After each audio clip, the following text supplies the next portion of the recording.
All right, people, what is going on? The draft just wrapped up. Over to my right here, we just had Mr. Irrelevant, and it was kind of a fun Mr. Irrelevant. It was somebody that I actually knew about. So the draft is over. The Seahawks have made their 3 7th-round selections after coming into the day with none. Or, yeah, I think they came into the day with none of them. And they also actually used a pick for next year to go up and get somebody this year, which everybody's going to have their own opinion on that. I think that it's fine. But yeah, the Seahawks actually ended up picking 5 times today, which is way more than I expected and way more than they were expected to draft when you came into the day. So the draft is over. Day 3 is over. UDFA is kicking off, and I am going to be here on stream for a little while discussing that as it goes through. But before we get there, I do want to kind of talk about the day that was day 3 of the 2026 NFL draft. So overall, I think the Seahawks did a good job today. But the thing is, of the 5 players they took, 3 of them are players that I don't know anything about individually. Henderson, Eastern, and Dansby are not players that I scouted. So there's only so much I can do there. So understand that I'm working with limited information. This video is sponsored by Prize Picks. More on them a little bit later.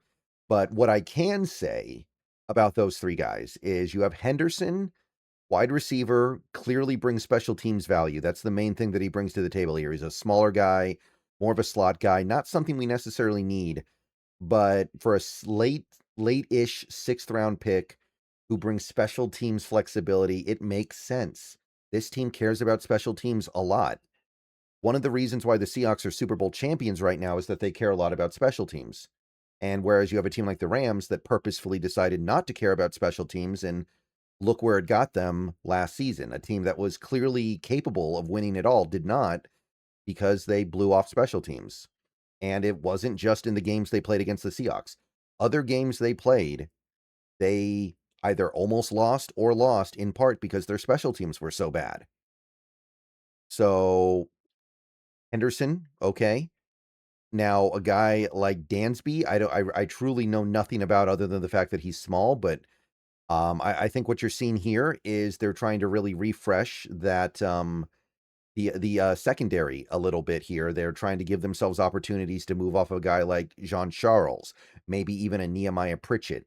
And with bringing all these cornerbacks in combined with Bud Clark, I do think that this team is going to be able to give themselves the option to move off of Pritchett, who is going to slowly start to get a little more expensive. And if they feel like that's a dead end, you're better off going with a guy like Fuller or Dansby, who might be able to bring more things to the table here and also be a better special teams player. So the cornerback thing I know feels a little bit funny right now, but I'm not worried about that. Devin Eastern is the 3rd guy that I don't really know anything about, other than the fact that he is apparently a pretty versatile defensive tackle. The main thing I'm focusing on him with is the nose tackle stuff, because this team has no more room for a 3-tech, but the closest thing to a true nose tackle they have right now is Peely. Peely's not anything special. You could move off of him and probably save a little bit of money on a Devin Eastern instead. And if you feel like he's equivalently good, which would not be terribly hard to do, you're in pretty good shape with Eastern. So offhand, it seems fine, but I can't speak to the players specifically until I have a chance to look under the hood here.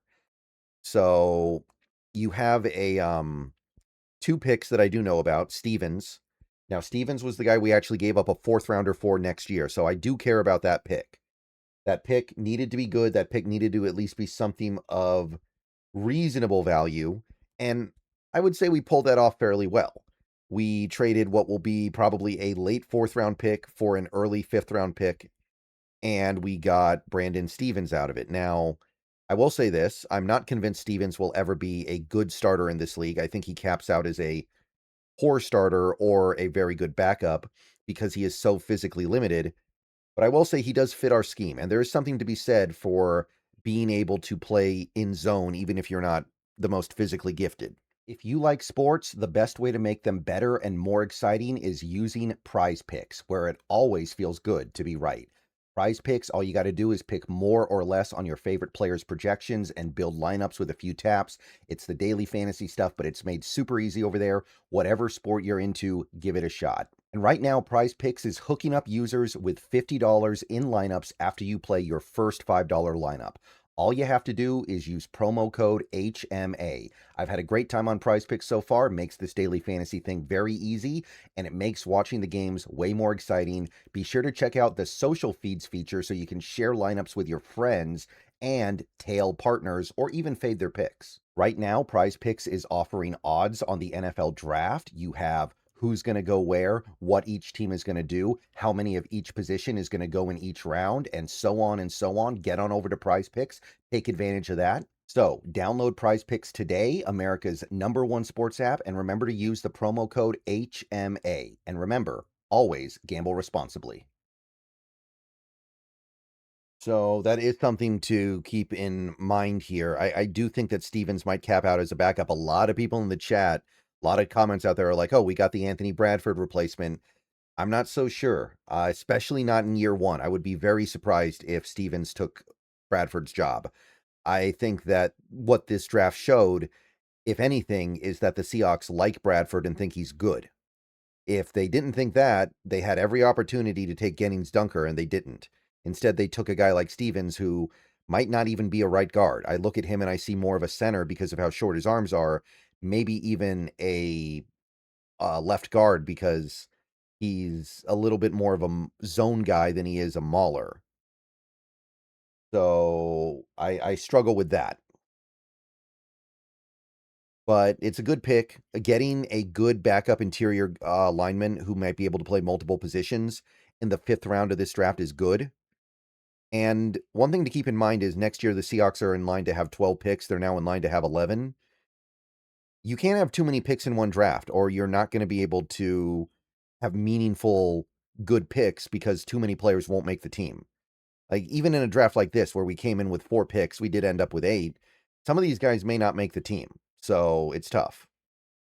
And the final guy that we drafted today that I actually know about was Fuller. We used a top 30 visit on him. Clearly, we liked what we saw. I don't know a ton about him, but I do know that he's good in press. And I also know that he might have safety flexibility. So we are filling up this defense with players that can play in multiple places. And that's kind of the thing that jumps out to me because Bud Clark can play multiple places. Julian Neal might be able to do safety on top of cornerback stuff. And now Fuller, that seems to be the priority here. And it's a priority that makes a good deal of sense. So when I take a look at this draft, this day 3 of the draft, I don't know how much of an impact you're going to be seeing from these guys. I will admit that. That is one thing that I think is fair. Like, I don't look at Stevens and see a future starter, or at least not a future good starter. I see most of these guys as special teamers and backups, but maybe good backups. And the only issue with that is the possibility that you did not address edge rusher, but like we talked about, there was nothing you were going to do at edge rusher today that was going to fix that, right? Maybe Denise Sutton, maybe, but he was gone so quickly that was never an option. So there was never a possibility of the Seahawks being able to address their edge position in a way that completely soothed our concerns. They are going to do that in the coming months by signing 1 or 2 veterans, and I think they are going to do that. But today was about doing other things, and I think they gave themselves maybe a workable nose tackle with Eastern. We'll see how things pan out over the next several months. But yeah, it was depth day, and that's what you should expect in a draft like this. Remember, they came into this draft day 3 with 1 pick. Or, well, actually, they expanded it out to 2 by the time they got to the day, but they went in there with 1 pick. Okay. I think that's really all that can be said right now. UDFA starting. I'm going to track that on stream here for a little bit. And then later today, we'll do a roundup of who the Seahawks get, but I'm not expecting a busy UDFA at all. So see you guys later. Go Hawks. Pretty good 3rd day. Not anything over the top great, but I think what we did was fine overall. And I'll have more to say in the coming days. All right. Go Hawks.